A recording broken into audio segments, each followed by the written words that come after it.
This is a conspiracy. That's what this is. One big damn conspiracy! And everyone's in on it! I know what's going on. Did IQs just drop sharply while I was away? A person is smart. People are dumb, panicky, dangerous animals, and you know it.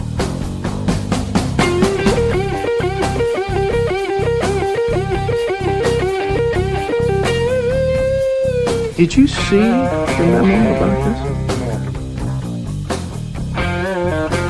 this? Just when I think you couldn't possibly be any dumber, you go and do something like this. Don't you see what this means? This is it! This is the beginning of everything! I've been waiting for this all my life! Welcome back, everyone. Here we are for a very Aussie edition of WTAF. You may be familiar with the What the Fuck forum, but, you know, since I first met the wonderful Lee and Stella on that forum, it seemed only fair that we should come together for a very Australian edition of What the Actual Fuck Australia, because a lot's been happening in the last week in our country that is quite disheartening, and I need a little bit of vent with some fellow Aussies. So let us welcome Lee and Stella. Welcome, everybody. Hey, good to see you guys. I'm all ears. G'day, mate. Good to be with you. You too, Stella. Happy birthday. Thank you very much. Don't ask me how old. 21 today, clearly. Got to be 21 I'm today. 193 and I look fantastic for my age. Oh, you're a MILF in our eyes, mate. Don't worry about it. Thanks, man. All right, so the elephant in the room, I guess, is that the digital ID passed the upper house and is all but confirmed to be a law within our country. Whatever way that's going to manifest and be implemented is yet to be told, but essentially it's done and dusted, and it kind of just got through without people paying attention. Well, I'm not too surprised because I have to say I've been searching around quite a bit today, and you got to go fairly deep to actually get a bit of information about this at the moment. I was very surprised. It's all about the budget, but very little about this that is current. I've only in the last sort of couple of hours I came across things that were actually like May 15 or May 13, 2024. The rest is all, 2023 or January 24. Not a whole lot there, so I'm not surprised that it's not in the, the big lens in front of people. No, and they had some good design. Yes, and they had some good distractions going on with the past week that a lot of the freedom movement groups were kind of focused on, which was the whole Julia Inman-Grant and the e-safety commissioner herself going up against Twitter and losing in the court case. So everyone was celebrating this awesome win for democracy and free speech, but really we lost a huge battle when we won a small little battleground in the grand scheme of things. Yeah. It's disheartening, guys. That's really what it is. Especially when you start hearing that it's gained things like bipartisan support from both of the major parties. You're like, well, come on, really? Why? We're supposed to have these checks and balances. You're not supposed to support the shit that they're doing. You're supposed to go against it. And here they go, full on into it and supporting both of it. And it just goes to show that they are beholden to no one, really. They do what they want, or they're probably beholden mainly to other powers that shouldn't be, that are above them, telling them what to do and how to vote, and where what to push through, what to table, what to change, all that sort of stuff. But yeah, when things get through so quickly and easily without much discourse, it's not good. It's not good for us. No, not at all. Go, Stella. I was just going to say, it's just so boring for people. I was trying to sort of talk to a couple of people about it today and just touched on the subject, and it was like, it straight over the head or just yawn. I was like, yeah, I know it's boring, but it's really important, Yeah. No. Yeah, I was chatting to one of my clients today, and they're like, she's a fairly old lady, and she's like, yeah, I had to, I got up and I got home in time to watch the budget and I'm like, really, is that all you're aware of? This had to be the budget. It's all about the budget, eh? Yeah, okay, good on you, love. Missing the main things, but That's It's what I all mean. Like, about there's no hope when you got people, the majority of everyone who has no friggin' idea what's actually going on behind the scenes and what's been taken away from us. Because you got to remember, like, of all the laws, all the things all the bills that are getting tabled for discussions and so forth, I don't think I can even recall one that's really been for our benefit over the last maybe decade or so. That's really been for the people to give you rights and all that sort of stuff, except maybe for the passing of the in Queensland's Human Rights Bill. That was probably the only one that I think is Human Rights Act, I should say. Sorry, the only one that's actually got any weight whatsoever, which kind of helped a few people up here during the COVID pandemic business, but. Nothing else seems to be for us. It's all about stripping away our rights and freedoms and curtailing us just that little bit more, a little bit more control measure here and there, a little bit more control measure here. You know, that's all it comes down to, really. It's not about here, you know what, we're gonna pass a law that's gonna say we're gonna lock in your freedoms for the next generation, the next 2 generations, next 50 years. You know, we can't take this off you or something. No, it's all about how much can we take off you and how little can we tell you about it. That's what it comes down to. This is the frustration that, for me, that I've seen. We've known about the digital ID, the disinformation, misinformation bill for a while now. And a lot of our freedom groups, which kind of rallied around The Voice and COVID, they came out and, you know, to the best of their benefit, they thought they were fighting back by signing petitions and ringing their local members of parliament and telling them that they're against it, which is great in theory if the political system works. Yeah. But I think the majority of us know that it's predominantly theatre, and the fact that it doesn't work, what's to stop a government who's decided that they make up the decisions for our best interests anyway? What, they get a petition that says maybe 500,000 Australians say no to it out of a population of 26 to 27 million? Are they really going to pay attention to that? The decision's already made if they're tabling this type of stuff. It's not like they're going to turn around based off a few emails, a few phone calls, a few petitions and change their mind. No chance. And as usual, it's under the guise of protecting us because, you know, we can't think for ourselves. And also, you know, under the guise of, like, I was just reading the Australian Christian ACL, Australian Christian Lobby. That's it. Yep. And, you know, I don't disagree with what they're saying because I totally agree with children. They definitely have far too easy access to, pornography and stuff like that. But, you know, they're calling for tighter, you know, as we'd expect, tighter regulations and all that sort of thing. And, well, maybe that's not the issue because at the same time, you've sort of got people like Yumi Steins, sorry if you know who she is. She used to be she's a has-been now. They're just useless puppet. But she used to be a morning show host, and she was really lovely, actually. And now she's just turned into this. She's written this book about, like, you know, sex education, I suppose you'd put it under. But it's just gross. I know you know the book, Drew. So, like, you know, it's double standards. It's like, well, we've got to protect the hell out of you online, but we can let all this stuff go. You know, yeah, it's worse outrageous when they say we have to protect children from being exposed from this disgusting content, but at the same time mandating the same content in government school curriculums. How does that work in any kind of logical sense? But they've got the answer. They've got the answer. Children need some kind of a digital ID to access the internet. That will stop it. Yeah. So the problem, reaction, solution, once again, coming into play. Yeah, Galilean dialectic. That's always in play. It's how they get things through. We all know that.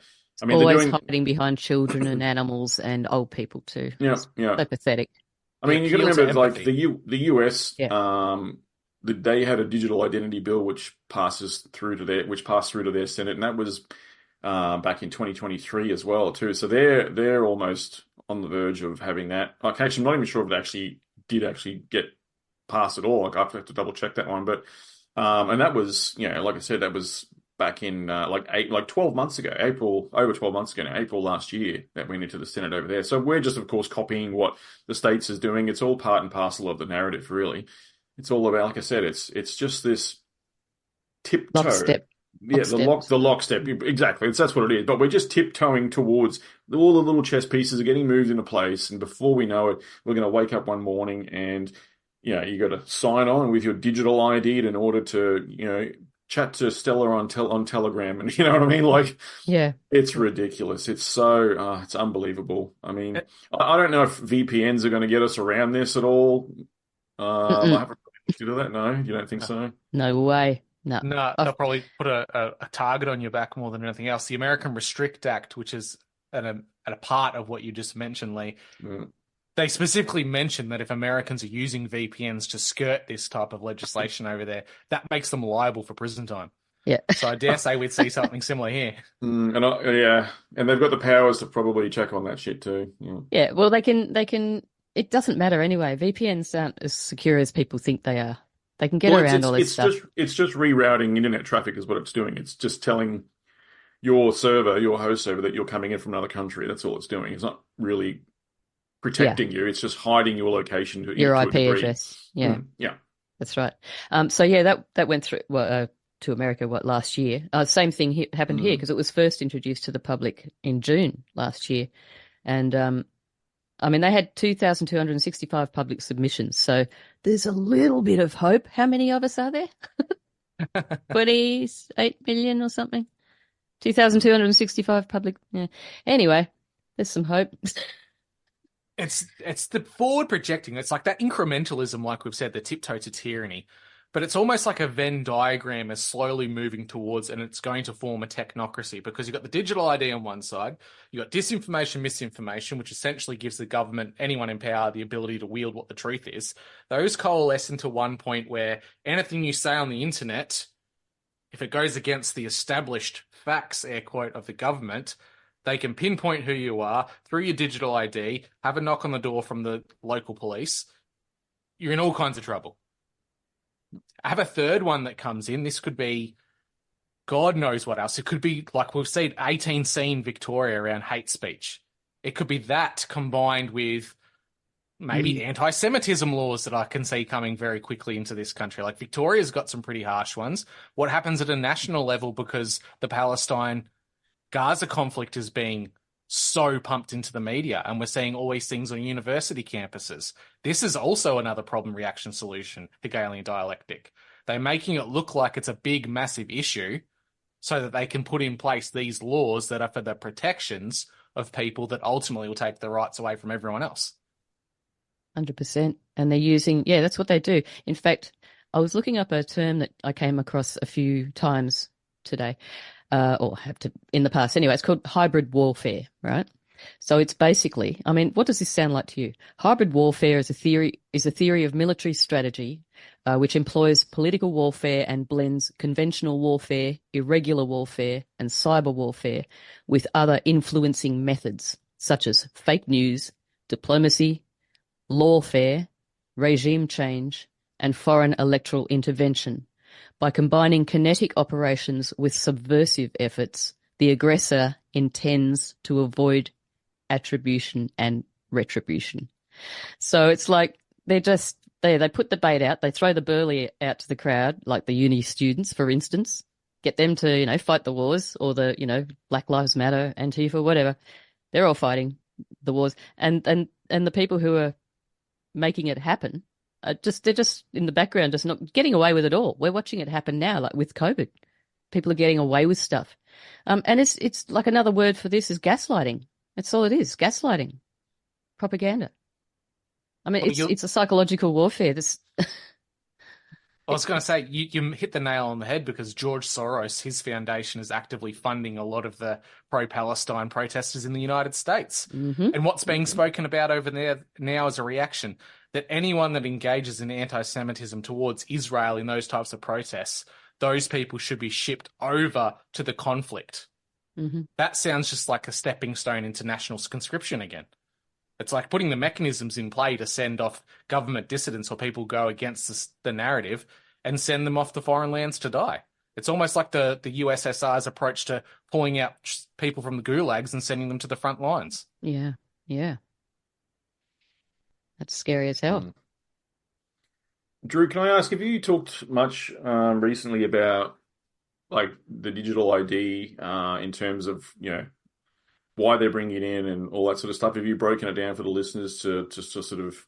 I know we always talk about the digital ID and how bad it is and what it could mean for the future of everyone here and stuff. But I was wondering if you'd broken that down about I haven't as yet. I've been pretty focused on the disinformation, misinformation bill, thinking that's a larger thing to tackle.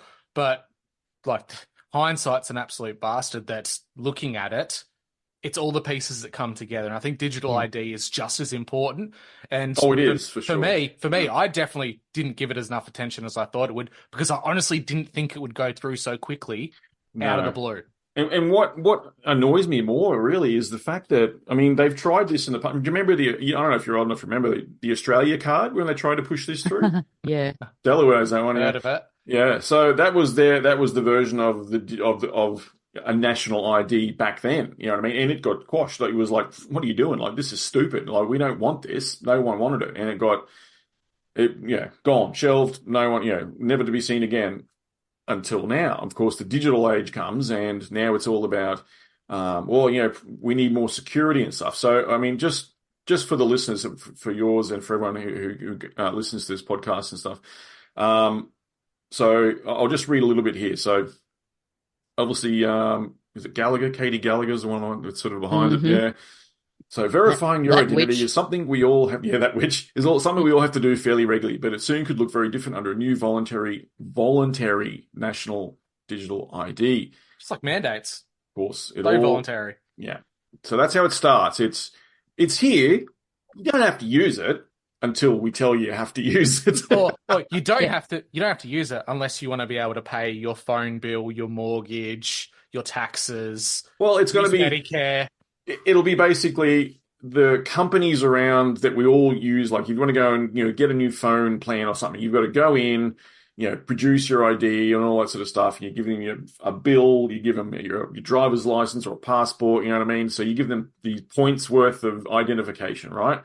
That's how it's always been, to verify who you are. So you've got multiple things that say your name and stuff, and here it is. So they want to get rid of that altogether. There's no points of ID and stuff. It's just one form. It's a digital ID, and if you've got it, that's all anyone will need, right? That's what they're sort of saying. So big companies are going to be like, they'll start changing their terms of service and conditions, because that's what they don't want to deal with all these points. And you got to have this, got to provide that. For them, it's just easier.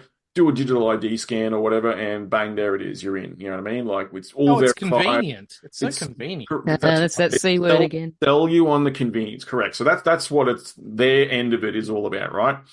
So again, a digital ID, national digital ID, if implemented properly, will clamp down on all the risks of things like hackers getting into. This is what they say, right? All these big companies that gets exposed in the breaches and stuff. National digital ID would clamp down on those risks. Apparently, I don't know how, but apparently it will. And they're saying that. In short, it's a system that would allow Australians to quickly and easily identify themselves without needing to provide points, like I mentioned before. Who am I again? Through existing documents like passports, licenses, and bills. A digital ID would usually be an application in a phone or a computer store that has mathematical representation of an individual that uniquely identifies them, without the possibility of reverse engineering their personal information. Nothing digital like this is ever secure. It will always be cracked and broken, and someone will steal shit. That's just how it I was just going to comment, is the safety part having it all centralized in one place it can be accessed from? That's the thing. How are people not seeing this? Keeping everything so centralized is the worst possible thing. Decentralization is the key to everything. You know what I mean? You can't put all your eggs in one basket. If they're there, they'll get fucking taken. You know what I mean? It makes me wonder if this is a part of the plan, though, because for the past 18 months, how many huge news stories have been about data breaches from Telstra, Optus, Medicare, these Medibank Private, rather, all these big platforms that have your data. So now they're going to put all our data in one spot. Are they waiting to initiate a cyber polygon event so that they can do I don't know, now this is me being a tinfoil hat wearer, of course, a great taking scenario where everyone's information is wiped and they go, oh, no, you don't have the title to your house. We do. And you have missed a payment, so we're repossessing your house now. Yep. Or, Well, they- or, or you owe I 10 think bucks. that's You owe 10 I think bucks that's on the more mortgage. worst case scenario, but you're definitely on the right track here, Drew, because I think it's more about once you've got all that information in one spot, everyone's signed on, or most people are signed on, then it's a matter of, like you said, a cyber polygon event happens, or what do you call it, a black swan, or whatever it is, some sort of event happens where it's, and they always say, a lot of people, the people who are in the know are saying the next big event, the next false flag, it's not going to be planes into a building and all that sort of shit. It's going to be digital. All right. This is what it's going to be. This is the age we're in. It's going to be a digital event. That will then cause, obviously, major problems. And they'll be going, see, we told you. And they'll probably have this stuff safely secured, right? They'll be like, look, all your data was all saved. It's nice and secure now. Everything else got wiped and stuff. Now you know you can trust us. Here, come and get your digital IDs. Bang, everyone's on digital IDs and social credit systems and all that sort of shit. And it's just married right into it. You know what I mean? I 100% agree with you that an event will follow this within the next decade. It has to. That's just how the chips are falling right now. All right, we can all see it coming, and that's what I think what it's actually about, is getting everyone signed up onto this system, whether it's by making you do it or by everyone voluntarily getting on, and then once they're on, they're locked in because there is no alternative. The alternatives are gone. You're on that system, and that's the only system there is. And I think they'll tie it into things like central bank digital currencies as well. That'll be the next big thing that comes in. The RBA has been doing white papers on this for over a decade now, probably maybe 15 years, talking about CBDCs. You can even go on the RBA website and search them up and look at them yourself. So that's what we know. They've gamed it out. They've played it. They've even hired companies, big digital infrastructure companies, to literally game out how the switch would happen. Getting the public, the world, businesses, everyone onto a central bank digital currency, and then tying that in to a digital ID infrastructure, a national digital ID infrastructure. It's all been gamed out already. It's the plan. So all this stuff about, we worry about who's going to fight it, who's going to go against it stuff. No, it's the plan's in place, folks. It's like spitting in the ocean, sort of. Oh, absolutely. You know what I mean? So I'll just going on with more of this, right? So this is from a Channel 9 article, right? So everyone can see through this, but I just want people to know what they've put out to try and sell it to the public, right? So one way the scheme would work is via an app that is opened using the person's biometrics and sending an ever-changing long mathematical code that identifies one to the other, which is probably like blockchain stuff, I would say. The user and the business government agency. No personal data would ever need to be transmitted or stored. Excuse me, but didn't you guys just mention the app has to be used with a person's biometrics? Pretty sure you're going to have that stored on file somewhere to cross-check it, to open it. So that's a lie straight away. Public Service Minister Katie Gallagher, which we're talking about, who's implementing this, or she's the figurehead putting this through. Yeah, she's just the name we all have to go and do the 2 minutes of hate for. You know what I mean? That's the name. She's just a fucking useful idiot. Of course, these people have no idea. So she said the system will initially be regulated by the ACCC before a government body is specifically focused on digital regulation is introduced. So they'll basically set up a new department to handle all of this. But for the time being, ACCC will be the one in charge. And then it goes on to say, why create a national digital identity? You know, like maybe just refresh your articles from 20 years ago when you fucking tried it, and you'll see. What are the benefits? They don't talk about. That's the only question. What are the benefits? It's not about what are the downfalls, what are the pitfalls. No, here's the selling points for you. In short, security. That's the first point. There it is. Yeah, and that's what I was going to bring up. Actually, they always say, it's for national security. It's always national security, isn't it? Safety, security, convenience. It's your bloody security, not ours. Oh, exactly. And it says here, the quote, the current system is plagued by identity theft, fraud, and a lack of control over personal data. Okay, I guess we'll have to trust you on that one. He said current methods of providing identity in which businesses and other service providers demand too much information create a honeypot of data for hackers to target. What the fuck is the digital ID then? It's the same thing. It's a marmalade pot. It's slightly different. You just kind of shake your head at this stuff, eh? Anyway. That's a double speak.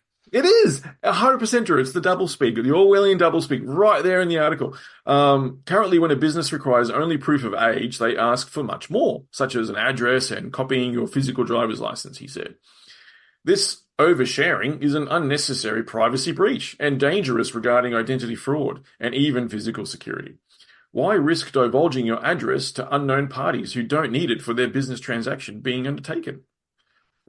Conversely, by proving your identity through a digital ID instead of by providing license and passport details, it means organizations wouldn't be storing that information. So if there is a data breach or hack, you wouldn't be at risk of being targeted by it. Yeah, right. Like, What was seriously. that company that got hacked a while ago, a few years ago? Was it Ashley Madison or something like that? Oh, Yes, the dating one. Yeah, their website for affairs. Yeah, I mean that. I reckon that was a little bit of a test and a little bit of a muscle flex as well. But also, yeah, just I've read a couple of articles of government technical people being interviewed, and they just laugh that people think that the government technical stuff is all secure. It's like, no, and it's not. They just laugh. Remember when the census took place and the whole website crashed? Yeah. Back in, Well, I don't know, it does, even if they had this security and the best IT in the world with firewalls that could stop hacking, and we had a really great counter IT terrorism unit in our country. The problem is it doesn't stop the government from selling off your data anyway. We saw that during COVID in Victoria when we had our digital ID passes. Yeah. Every single person who scanned their phone every time they went in somewhere, within 2 or 3 days, bam, spam phone calls, spam emails, because the government was selling that data off. Yeah, and then they say, "Oh, we got hacked." Yeah, sure you did. No, they openly said they were selling that data to third parties. Yeah, right. Did they hack in yen? I don't know. I didn't seem to have that problem because I had the fake digital one. Well, I just didn't scan anyway. I don't give a fuck. No, Stella. I didn't either. I just, yeah. And that made works. my own Just coffee. go in. Hey, look, beep. There you go. Fucking John Smith just signed in. Good on you. Yeah. So just there's not too much more to go on this. Yeah, go for it. So it's all about securing information, protecting information, and ensuring that when that information is shared, it's done under a regulated system. Former New South Wales Customer Service and Digital Government Minister Victor Dominello is pushing for the introduction of digital ID in his new role in the Tech Council of Australia board, again citing security benefits. A fit-for-purpose digital ID would give more control to the individual on what information they share and for how long, significantly enhancing privacy and security settings, he said on LinkedIn. Gallagher is hopeful the system will go live midway through 2024. Oh, look at that. Getting close. Just in time for 2025. Right on time. I'll tell you when this was published. This was October last year, I believe. So there you go. Gallagher, potentially mid next year, she said, when pressed for a launch date at the AFR Summit. Just for me, it's all the timeline. They've got it set already, folks. This is all part of the plan. 100%. In many ways, what we're doing is enshrining in legislation a system that's unregulated now. We've got over 10 million people using MyGov ID. States and jurisdictions are developing their own systems as well. Interesting. So why develop their own systems for the states and stuff when you're going to have a national one? Seems a bit redundant there, doesn't it? So I think from the everyday person's point of view, we've got the system. It's just not regulated and it's not in shape that will allow us to drive it forward and give the interoperability and the economy-wide benefits that come from having and that's unfortunately where it stops off. I'm actually just reading this from an Instagram post from someone I follow because I remember that they posted it. So, but yeah, so there we go. That was, I'll just grab a link so you guys can put it in your show notes or whatever. Yeah, that'd be great.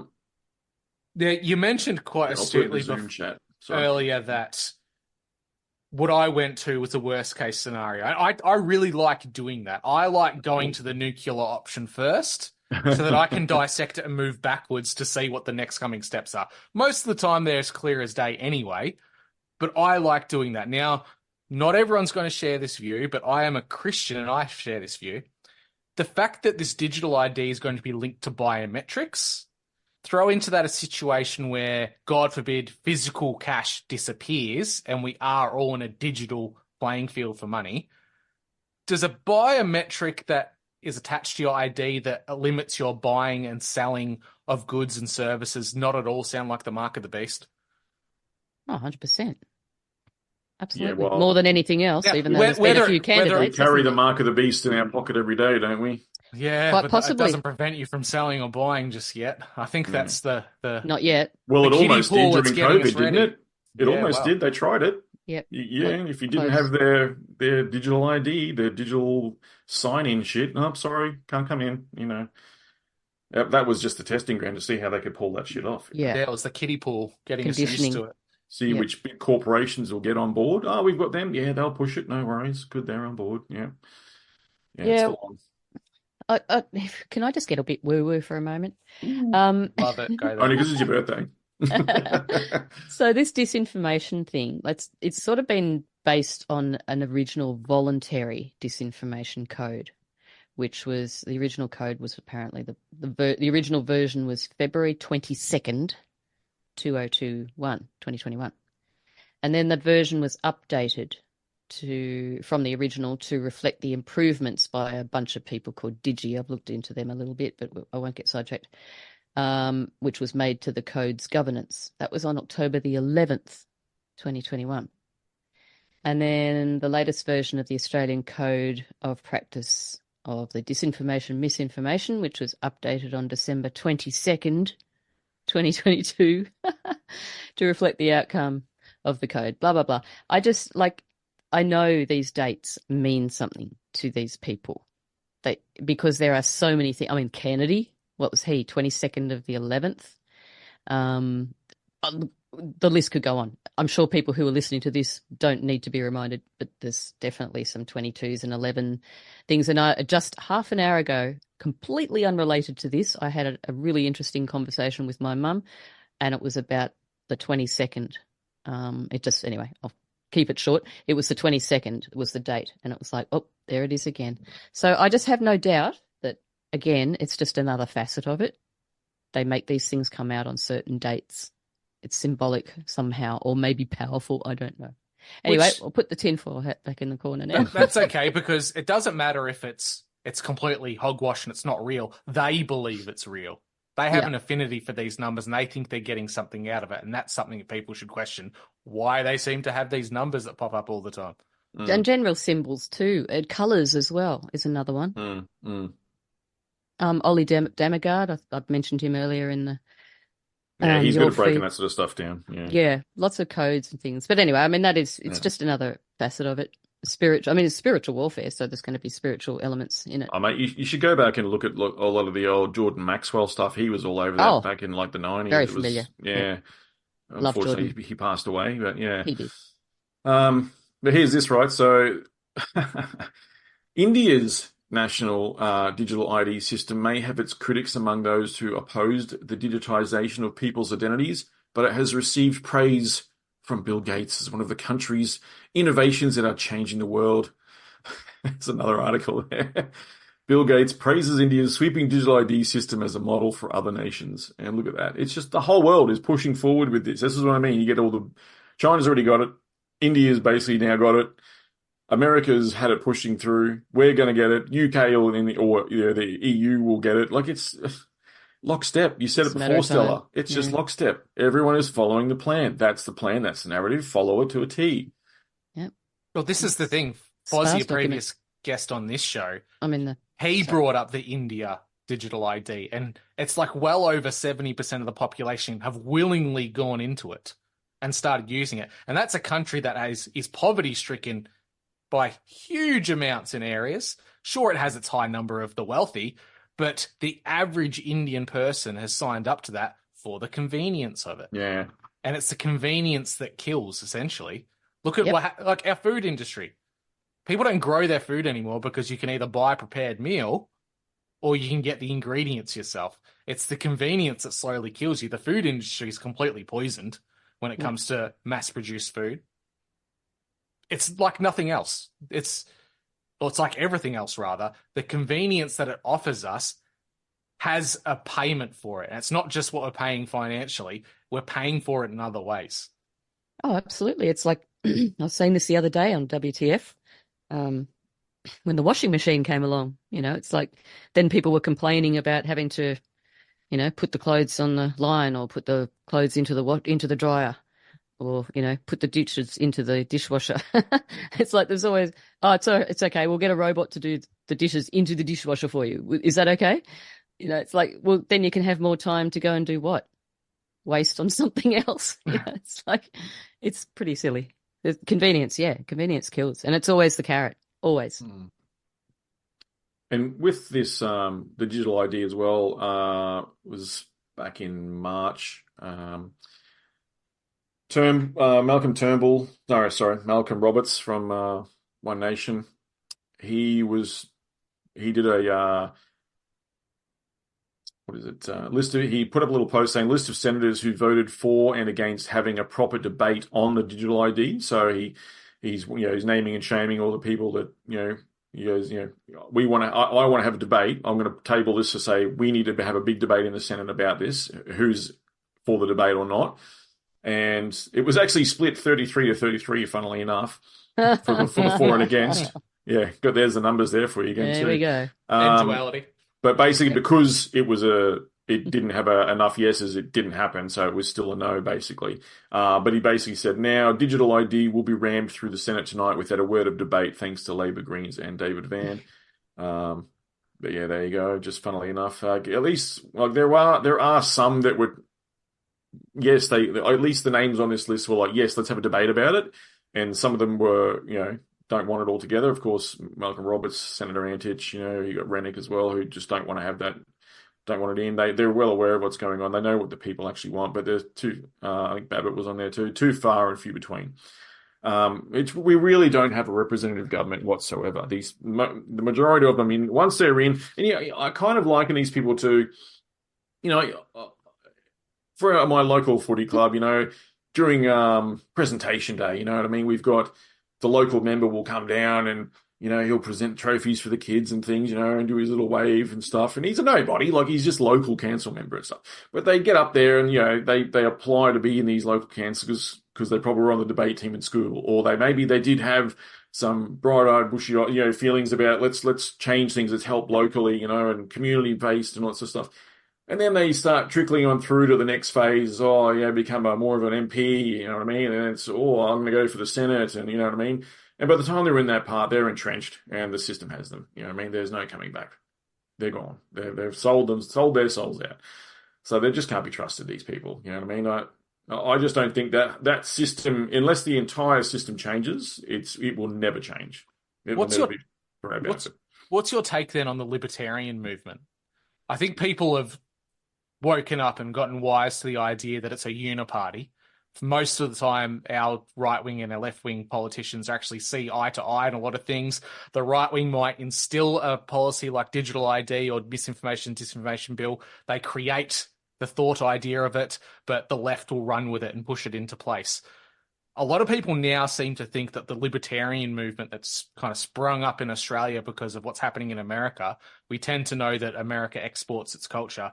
They think that the libertarians are going to be the answer. What's your thoughts on that? No, not a chance. No. When you've got so what's happening is it all comes down to like on elections, right? So whenever there's an election, it doesn't matter who's on the ticket and stuff. It's all in Australia. It's obviously, it all comes down to the preference voting. That's what fucks it up for everyone, right? So if there's not enough people to get those preferences for that seat on that thing, it just goes down to the ones beneath it. Those numbers then go towards them. Like, you got to remember, fucking Anthony Overseas, who's our Prime Minister now, he got on like, he became Prime Minister of Australia on like, 32% of the votes or something of the actual preferences. I'd say. No, I think it was actually under 33, but I think it was maybe 31 or 30. It was fuck all, like not enough, nowhere near enough. But it was because they had all the Green votes and things come into them as well, which gave them their majority government and stuff. Like, and the Liberals they've got no leadership. They've got a terrible leadership problem in the Liberal Party and things as well. So what I would like to see is people who are genuinely part of these libertarian movements and all this sort of stuff to sneak in and start circumventing everything and basically almost like guerrilla warfare. Get in. Oh, you mean and, like and infiltrate the cabinet? Correct. And take it over from within. Just like what Klaus Schwab is doing with his WEF movement. You know what I mean? That's what they've got to do. Start getting in saying, yeah, we're all for the Liberals, Nationals, whatever. But once you've got enough of your people in there to start to try and take it over from within and form that leadership group, the strong members in there, the people that are in there that are going to pull the votes, that have the right charisma to start actually swaying public opinion and things, all under the banner of Liberal National or something. But secretly, they're actually probably more libertarian minded and stuff. It's a pretty tight club, though, Lee. That's what would need to happen. But it what won't makes you happen. think that they would be able to get anywhere? Because that's like if the Rennicks and the Roberts and the Hansons are all, I mean, I have my doubts about all of them, but if they are genuine, I just don't believe that they will ever be able to actually get anywhere. Because I see these guys, they're in Parliament, into these empty parliaments mostly, standing up and, raising all the questions that we want to hear and everything. But, what the hell is happening? Like, I've seen it for a while now.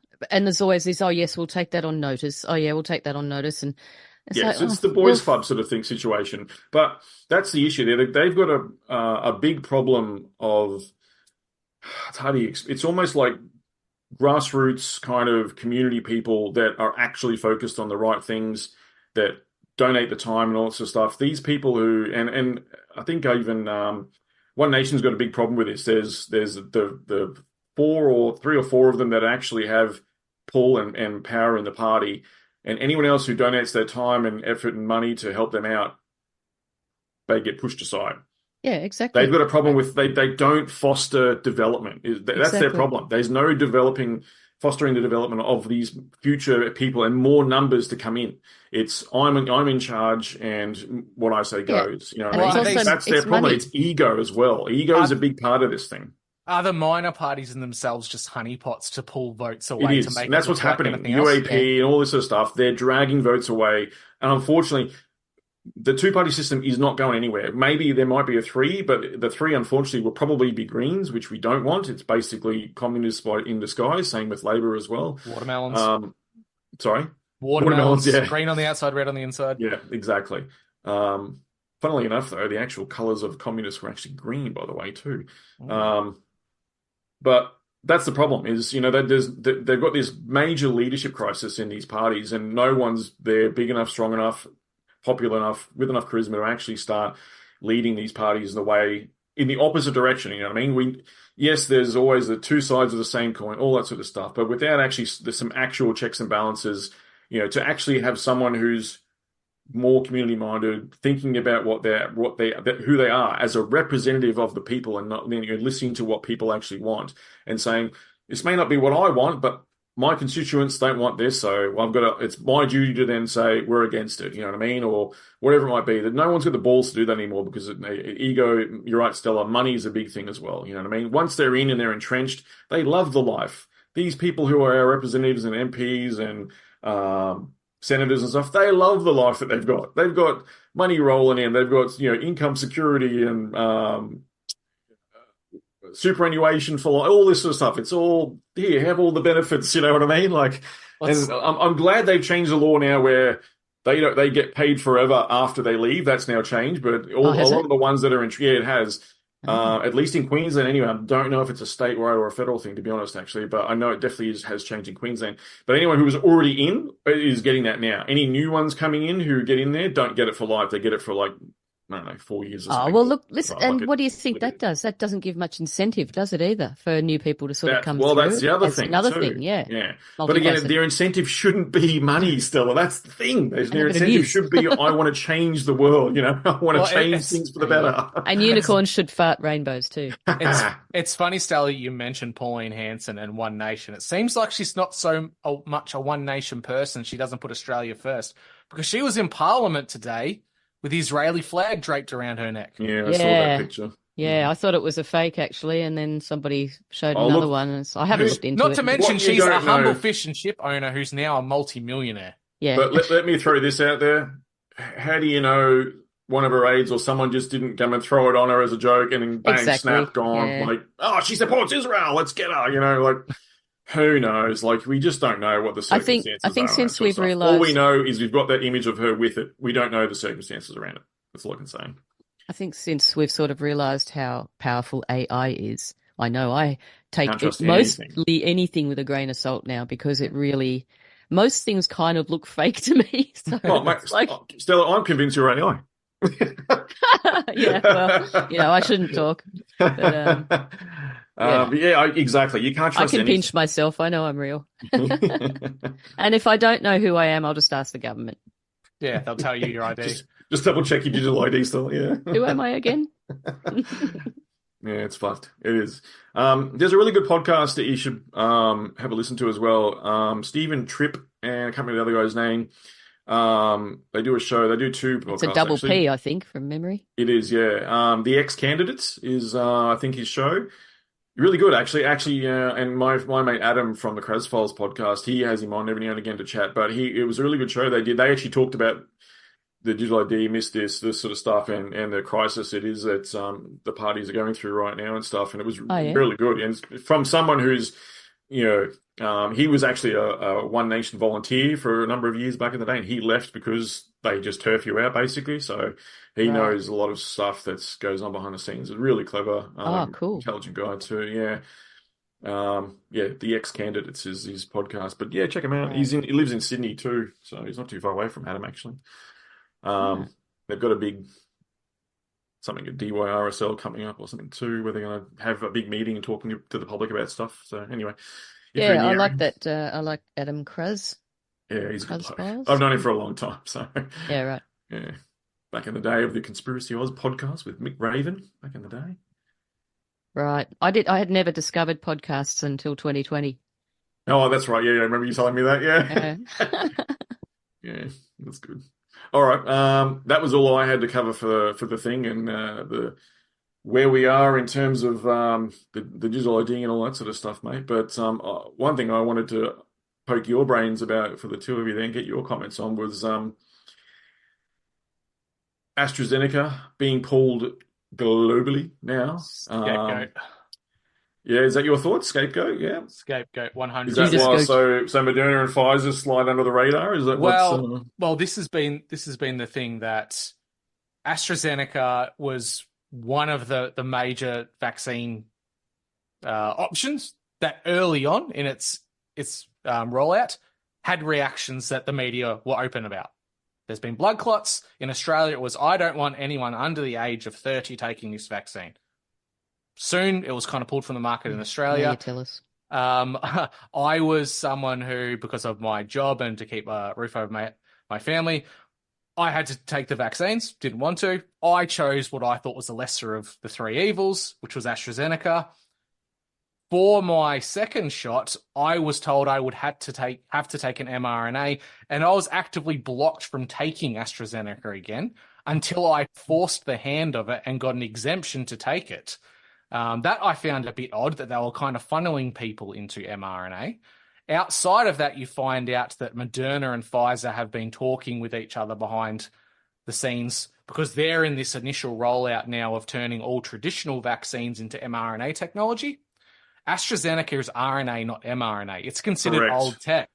Correct. I was going to bring that up. That's the difference. If you have the old technology, which is a competitor, you make that look like it's caused the damage because people are noticing the things that are going on. There's anecdotal evidence of family members, people who've passed, people who know they've been harmed by it, but the medical establishment aren't supporting their views anymore or believing them. If you put all the focus on AstraZeneca, in the media, they will pump that as that's the bad vaccine. That was the dangerous one that wasn't checked.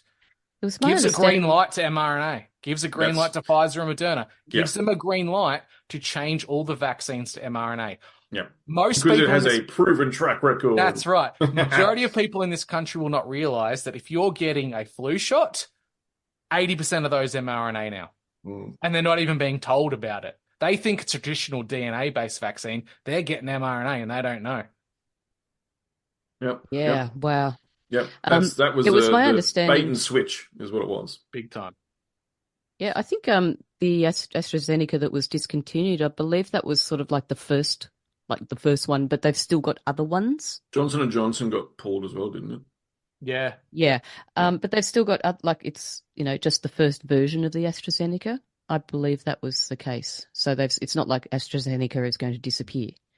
No, but I think it's probably going to be AstraZeneca brought to you by Pfizer. I mean, Yes. It all comes together at the top anyway. I love how the ABC insiders came out and saying that, the cookers are going nuts about this, saying it's the dangers of the vaccine when AstraZeneca actually pulled it from the market because no one's buying it anymore. Well, there's vaccine hesitancy at best across the world now. People don't want to go and roll up their sleeves for the annual flu shot anymore. Of course it's going to drop off. That doesn't really suggest that they pull it from market just because no one's buying it.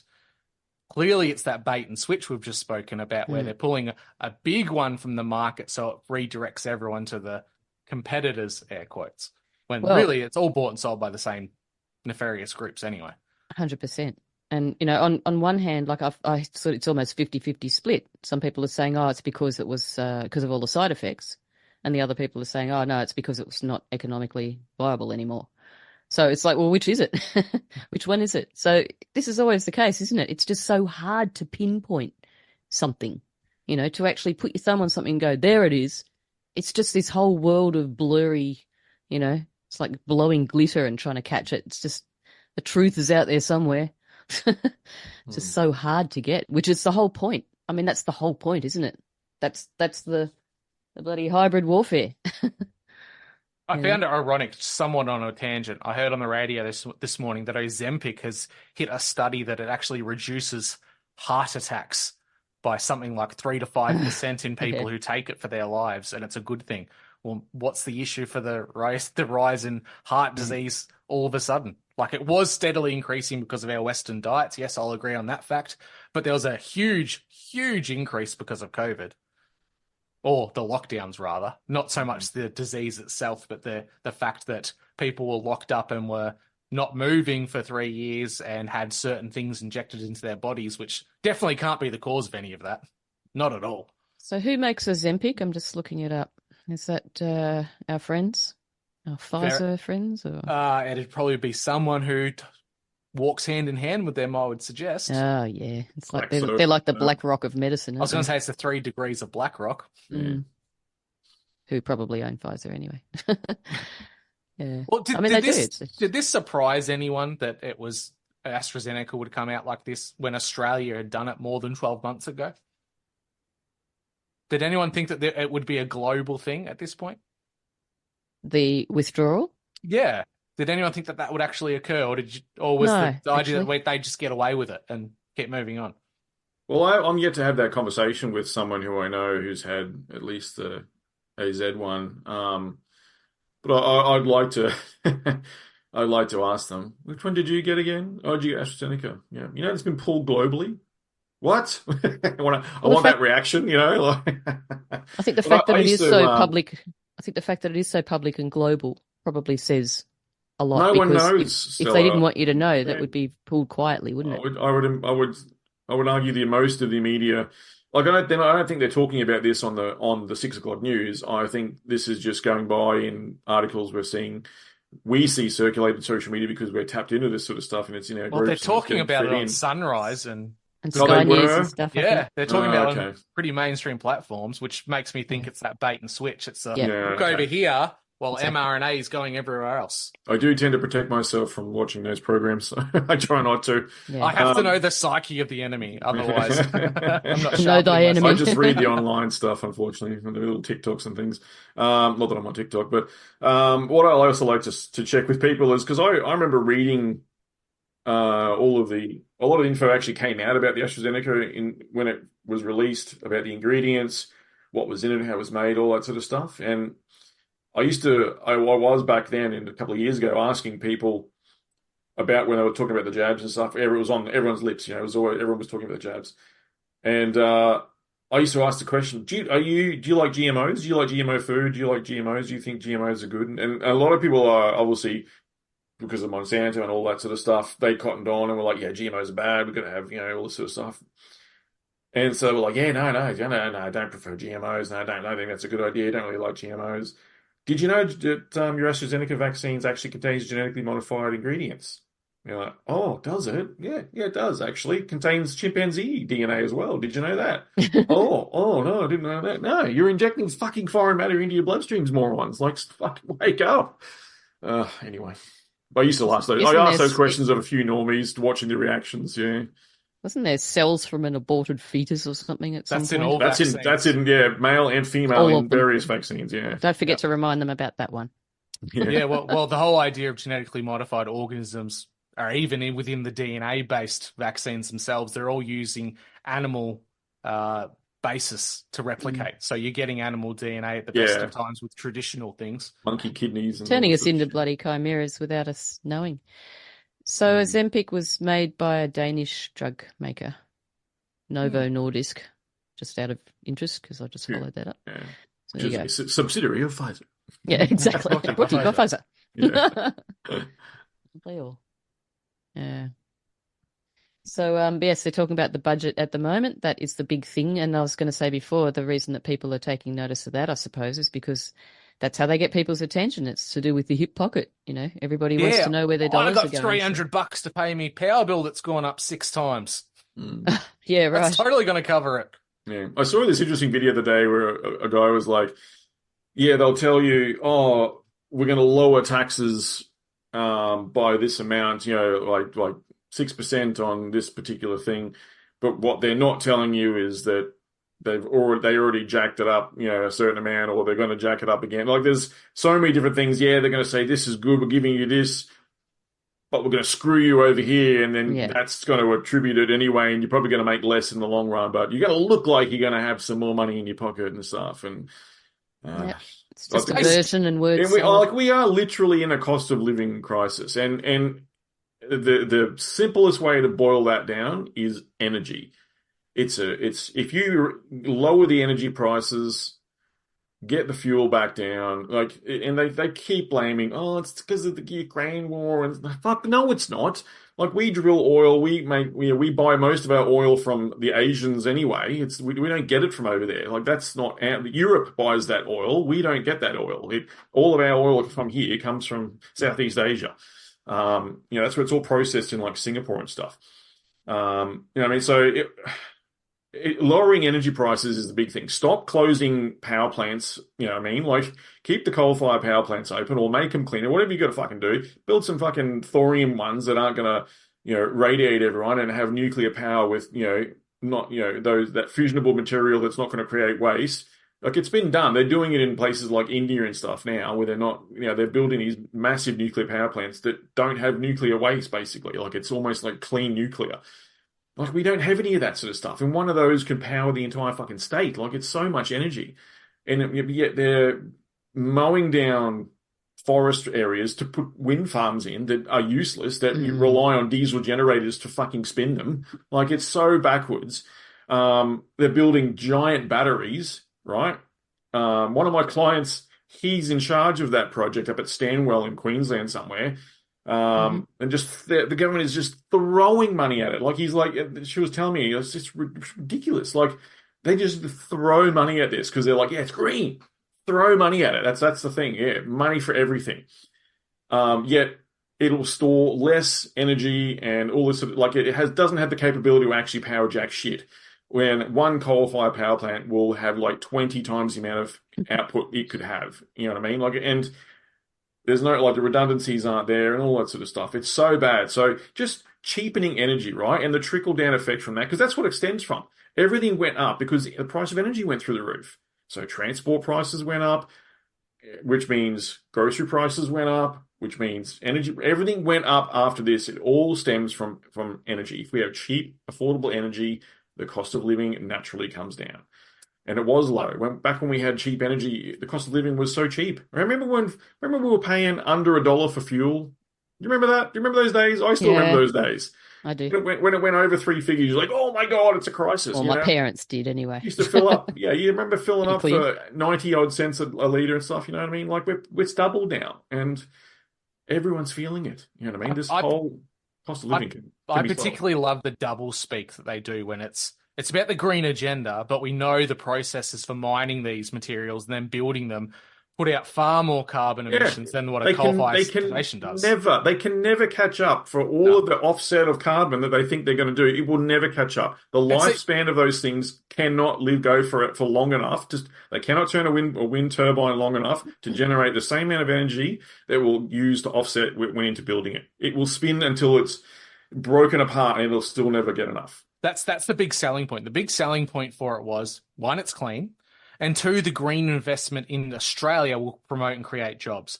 Well, Australia's largest company who creates the blades for these giant wind turbines, which is predominantly balsa wood with some carbon fibre over the top of it, they were approached by the government to say, we need bigger turbines. We need to create and generate more power. This company turned around, engineered it, and said, at those scales, they're going to be prone to catastrophic failure. So what did the government do? Outsource the job to another company overseas. So not only were they reducing the investment in our own country, they were outsourcing it to a nation that doesn't have the checks and balances for green and sustainable mining, and they just did it anyway. Yep, that's right. Or for no reason at all. And the ironic thing too is that in China, they're actually building coal-fired power stations at the rate of knots, which is ironic because then we're getting one a month or something. Yeah, which are attached to mega cities the size of Melbourne, which they're just randomly building out in the desert. Oh, the hypocrisy is hilarious. Just recently, now Elon Musk's Tesla's company was supposedly going, well, it's been outdone by China basically. So as far as the sales of EVs go, I think China was 3 million a year or something like that. But then we've probably seen the footage of all those brand new cars with, 1.6 kilometers or something on the clock, still wrapped in plastic on the interior, like acres and acres of them, because that's what they're doing. It's not about making cars. Right. I've got it on my desktop ready to go. It's insanity. I mean, the hypocrisy of this stuff is it, and these wind turbines, etc. I mean, the ones they're putting out in the ocean and that they're creating whale beachings, all sorts of stuff. It's horrible. It's so anti-environment, and this is just a money laundering thing. All these subsidies are just people scraping the cream off the top.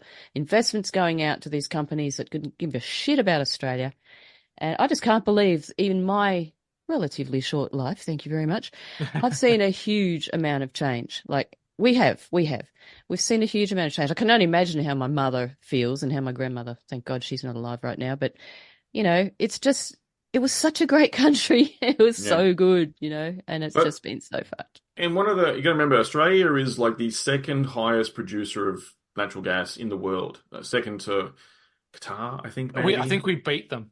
We're the biggest exporter. Well, it must be very close, but it's miles ahead of anyone else, like ridiculously far ahead of anyone else. But what do we tax it? It's like some pismal amount that we put on it as an export tax and stuff. Whereas the other country, like Qatar or whatever it is, they've got a really good high tax rate on it, and they're making billions. We might make something like 200 million a year or something, whereas they're making 200 billion a year off of it. Like that would solve so much of our problems if they just put a tariff on it. It doesn't even have to be that high. Like maybe incrementalize it or something, you know what I mean? But just start, there's a revenue stream there that we're just letting go because of bureaucraty. You know what I mean? It's ridiculous. We can have all that gas here and power everything off natural gas. All our industries were just shut down. We had so many great industries and they've all just been dissolved. Because energy is so expensive. It's too expensive to build and to do those big sort of plants and stuff. They're like, it's just cheaper to make it overseas. Yeah, nah. Yeah. Well, it's cheap labour is what it is as well, too, mate. Don't forget. Yeah.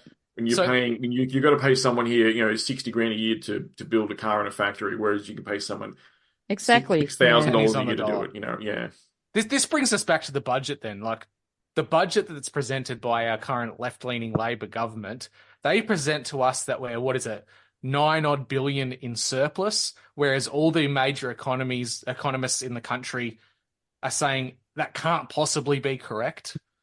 And they're trying to put it back to we had a great iron ore export system in the past 12 months, but everyone out west will tell you the iron ore industry is dying. It's nowhere near what it used to be and can't possibly be making that kind of dividends for the country. So where else are they cutting to get this apparent surplus? That's what I'd like to know. It's just not lies and statistics, though. Well, exactly. And everyone tell us anything. It's funny, there's a misconception with that too, Drew, is that everyone thinks, there's a budget surplus. I mean, they think, oh, we don't have any debt. No, that's not what that means. It's like, no, This means we're a little bit less shit than we thought.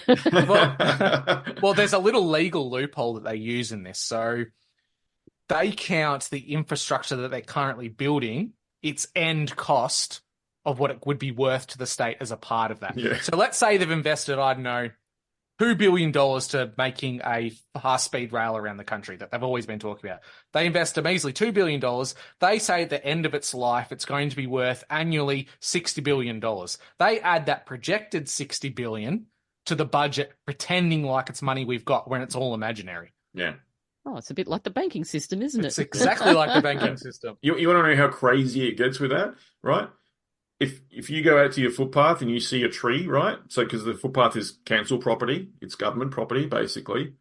That tree is classed as a government asset, right? They have government issue tree. They have someone that goes, well, that tree is worth X amount of dollars, right? And that goes in to say, well, that's an asset. So they put that in their asset group and go, we've got all these assets. Look at all these assets we've got. They'll just call them green assets or some shit like that. When it's just a fucking tree on a footpath, you know what I mean? Like, that's not really an asset. Come on. Like, it's just fudging the numbers, man. And I know because I got fined for cutting one. It's not like it's even a fruit tree that actually produces anything. No, it's a fucking tree that damages cars that are parked underneath it. Yeah. Oh man, I'm gonna have to bail shortly. I don't know if you guys want to start wrapping it up, but well, I think when we end on the budget, that's as boring as Australian information we'd ever get. Sorry, anyway, everyone. That's okay. Sorry, we're sending you to sleep, are we? That's all right. Thanks for coming on, guys. I think this was definitely worth the chat. Things do happen in Australia that I think the rest of the world should pay attention to. I think the Americans that would listen to our type of content, they've got a little bit of wiggle room and some breathing room because of their constitution and their illusions of freedoms.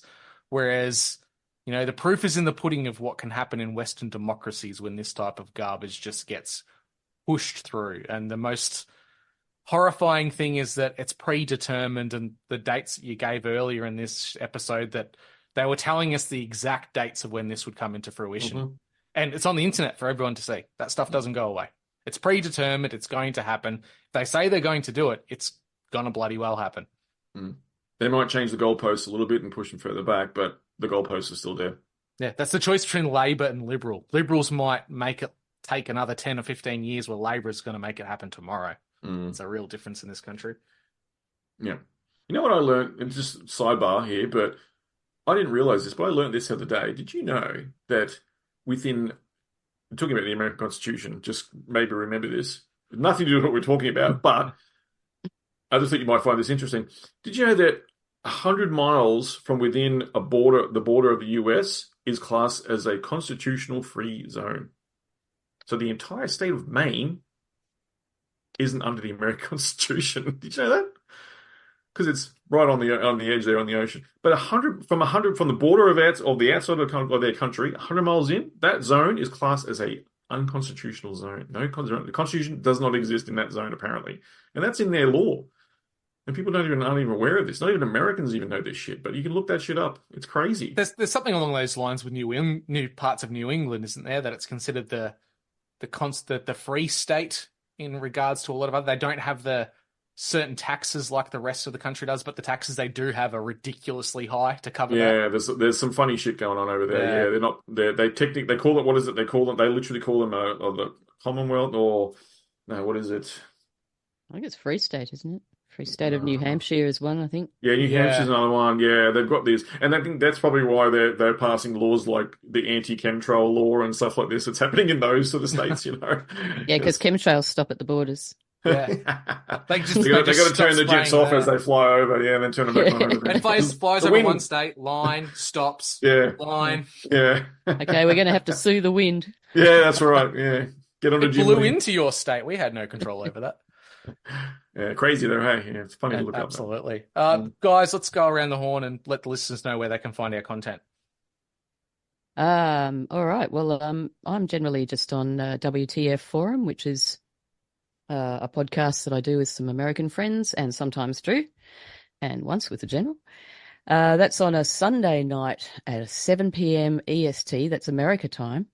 but more importantly, Australia time, Monday morning at 9:00, I believe it is at the moment, until they screw around with the time again. And I've also just started another podcast, which is called Whether or Not, with a friend who's we just sort of do meteorological forensics into certain weather events. So there'll be a few more episodes of that coming up. That's about it for me. Sounds interesting. Yes.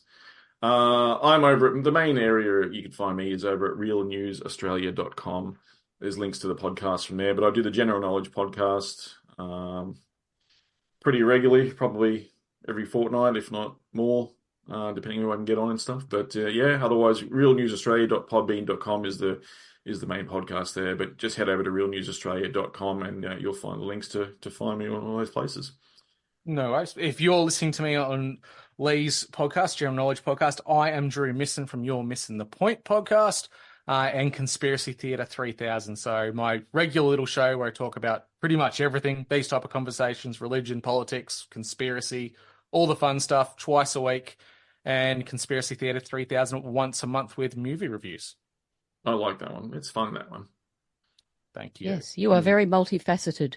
I am. That's the autism. It's just I got to say, Drew, you inspired me to do one. I did one with Stella on my show.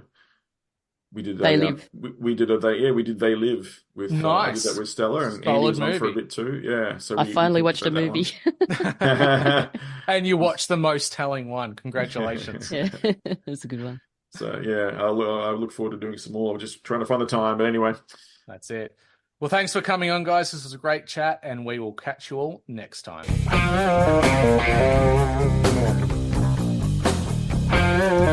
Hey, everybody, it's closing time. You don't gotta go home, but you can't stay here.